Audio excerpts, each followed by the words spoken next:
Ano naman po yung cardiomyopathy at ano pong klaseng sakit ito sa puso? Well, pag sinabi natin kasi cardiomyopathy, you may know the heart is composed of muscles. So myopathy is the problem of the heart muscles. So maraming klase, ano? Ang pag nagkakaproblema kasi sa heart muscle ay yung function ng heart, which is to pump blood out of the to the whole body, apektado. So iba-ibang klase yung cardiomyopathy kasi yung cardiomyopathy meron dyan dahil hypertrophic, ibig sabihin nakangapal yung muscle ng puso. Meron dyan yung masyadong nagdadilate, ibig sabihin yung muscle ng puso medyo masyadong nagiging lax.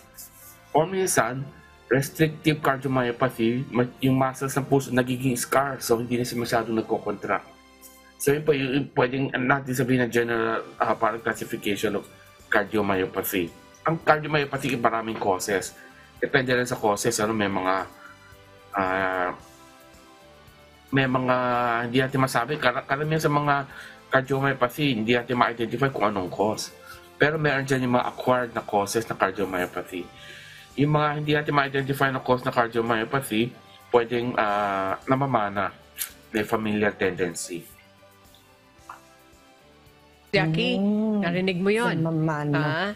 Hindi natin ma-identify pero mayroon dyan namamana. Yung iba naman, ano po yun? Doon sa kinakain, Dok? Pakisuyo nga ulit doon. Pag acquired kasi, yes, yung cardiomyopathy, like katulad na mention ko earlier, isa doon sa mga classification, yung makapal kung makapal masyado yung heart muscles.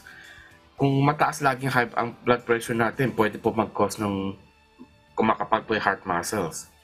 So this is one of the acquired causes na pwede natin gawa ng paraan. Bakit natin hahayaang magkaroon kayo ng cardiomyopathy while we can easily actually control our blood pressure?